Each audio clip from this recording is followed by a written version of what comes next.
One bonus tip, okay? Don't be afraid to explore. Don't be afraid to try new methods.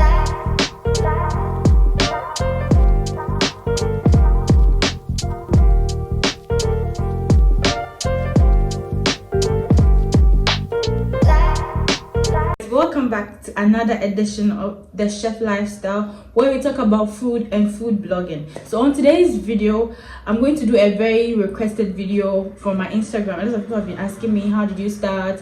What can I do if I want to start? So today's video is all about how to start a food blog on Instagram. If you're interested in that, go ahead and hit the subscribe button and become part of the family. Before we dive into the video, we would have to understand who a food blogger is. So food blogger is somebody who shares his experience and then his love for food on an online platform like a website, an online journal, or a social media platform like Instagram, which is what we're discussing today. A few months ago, I decided to start food blogging. It wasn't something really planned. It just came along the way because I wanted to be able to do something with my time, because I had a little time on my hands. We were all stuck in the house because of COVID. We couldn't go anywhere, and I just wanted to do something with my time. And that's when food blogging came about. That's how my food blogging journey started. So for the start, it was just about me trying to create recipes to educate people on how I make my food. And then as time went on, I realized that there were so many diverse fields in food blogging that I could actually explore. If you want to go into food blog, you would have to pick a niche.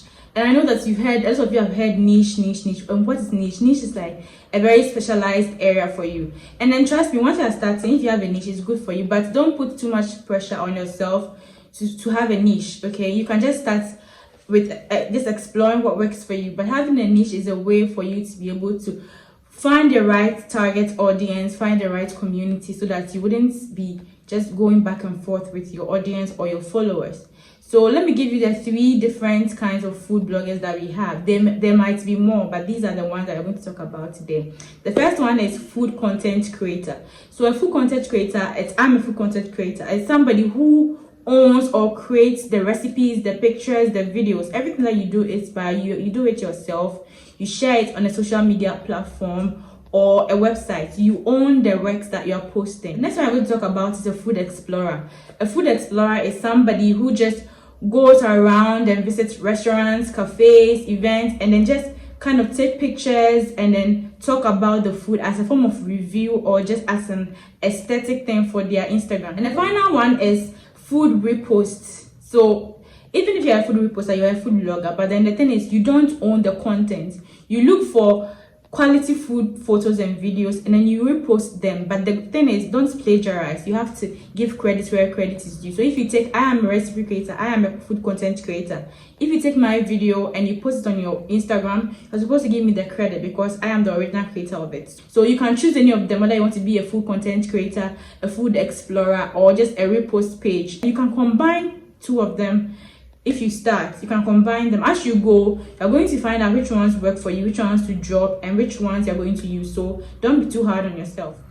The next tip I'm going to give you is about picking a name. So pick a name, a very catchy name for your food blog. And since it's a food blog, it should relate to food. So let's say food, there should be an element of food, an element of kitchen, an element of chef, an element of cook, something like that inside. It's not compulsory. You can use your name, but then it will be very difficult for people who are interested in your niche to search up for you. So you see the Instagram search tab, whenever you go there and you type food, it brings you a list of food accounts, food hashtags, and then if your name has no food in it, it's very difficult for you to appear in a search tab. So you have to be very careful with how you choose your name. So choose a name which is short and catchy, very easy to remember, and is descriptive of what you do.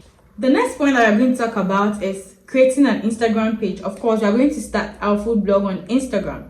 There are so many different areas or different platforms that you can start your food blogging from. There's a website, there's YouTube, there's Facebook, there's Twitter. But this video is about Instagram, so you have to create an Instagram account. And if you don't know how to create an Instagram account, you can just go online right now and Google how to create an Instagram account. They're going to give you steps to do that. Go to your bio, you edit, you add your name, then you add your bio. What are you into? So For instance, you are Meals with Abby, you put Meals with Abby there. You are a food content creator, you are a recipe developer, and you're a food photographer. So you just put these things there so that when somebody comes to your page, the person would know that this is what you do. The thing that you have to add to your bio to make it complete is a profile picture. So a profile picture displays what your page is about. You can use your own picture, but as a new food blogger, I would encourage you to use picture of food so that other food bloggers or other people who are interested in food can be able to find you easier and relate and engage with your content. You're uploading your photo or your video. So before you even go into uploading your photo or your video, you have to take it or you have to create it. And if you are in the area of food content creation, it means that you are going to be doing the videos and the photos yourself, and there are certain things that you have to take notice of. So I've done a video of how I take my food photos for Instagram. I'll link it down below so that you can go and check it out if you're interested. You have to check your lighting, you have to check your props, your surfaces, then other things I'm going to use in the photo. You don't just take a photo and post it. After you're done creating the picture or the video which you're going to post, the next thing is actually to post it. So in posting a picture or video for Instagram, there are so many things you're also supposed to consider. You don't just post the picture and then you leave it like that.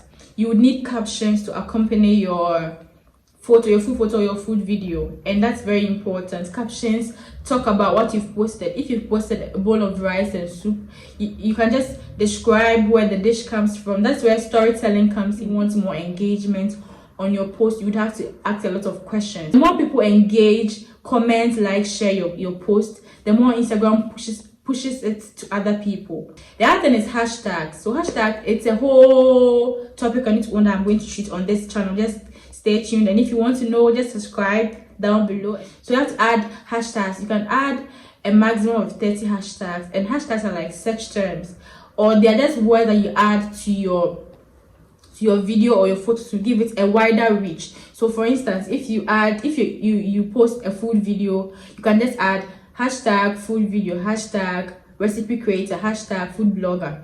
And even people who don't follow you, when they go to the food blogger hashtag, they're going to the probability that they will see your video is high, and then they can engage with your video. They like it, comment, and then you are going to get a whole lot of engagement, unlike not using hashtags at all and just limiting your post to just your followers. The next thing is tags. So tags is when you tag other people in your photos to come and like, comment, share. So when you're starting out and you have a lot of friends, or you have friends on Instagram, you can tag them to come and comment, like, and share your post. You can also tag creation pages. So there are pages who repost the work, as we said it in the beginning of the video. They're also a different kind of food blogging. They repost the works of other food bloggers. So you can do your own research and find out repost or creation pages in your area, and then you can tag them. If you want your Instagram page or your food Instagram blogging to do well, you would have to engage, you would have to get social, you have to interact with other food bloggers. You can just go to the smaller accounts, you like their pages, you follow them, and then you leave a comment. Hello, I like your page very much. You can also check out my page. Little comments can gain you a follower. You'll be so surprised. I've used this trick and it has really helped me in getting so many followers and so many friends. Invest in your craft. I can't say this enough. Invest in your craft. If this food Instagram is something that you really want to do, you'd have to invest time, effort, and money. And then at the beginning stage, you're not going to get anything in return. Trust me. If you're looking for a quick fix or a quick way to make money online, food blogging is not for you, because you're going to do a lot of work and not get anything in return for the bigger part of it. But with time and with consistency, you're going to grow and you're going to get a lot of brand collaborations and all that. So invest in a photography class, invest in a blogging class. I took a blogging class with Diary of a Kitchen Lover, and I've never regretted it. My photography has become so much better, and I'm always still learning. I'm watching YouTube videos, I'm reading blog posts. So just invest your time. If you don't have the money to buy equipment, just try and work with what you have in your home. For the longer part of my 6 months in food blogging, I was just using things I had in my house. I was using a cardboard, which is very inexpensive, to take photos, but when they came out very well. So if you don't have the money to invest now, just invest in your knowledge. Read more, watch videos on how other people are doing it. Just observe other big food bloggers online or Instagram and look at how they do their things. And consistency.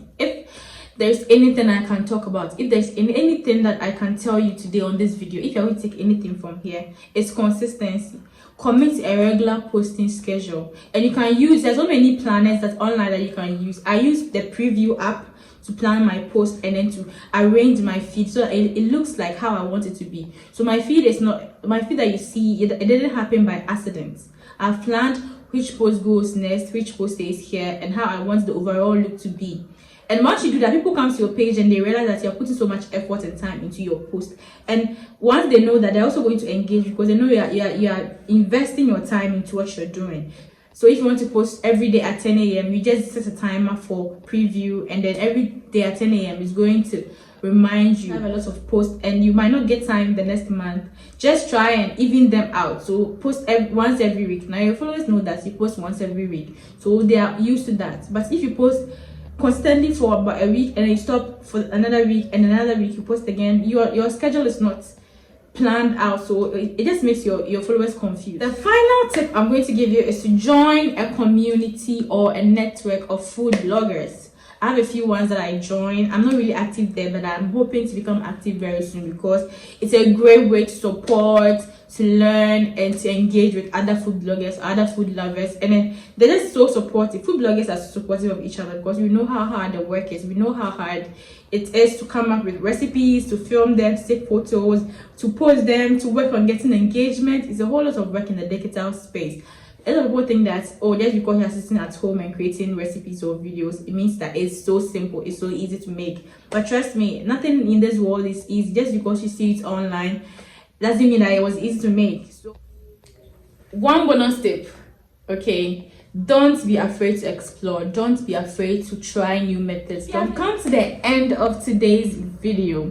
If you liked this video, give it a thumbs up because it's a very important. I really need the thumbs up. Give it a thumbs up. Comment down below if you have any questions, or if you like this video, or if there are any other videos you would want me to create on food blogging. And don't forget to share it to as many people as you can, other food bloggers, somebody who wants to start a social media blog. You can just make them consider starting a food blog because it's fun, it's hard work, but it's fun so much. Don't forget to hit the subscribe button. I really need the subscribers. Thank you and bye.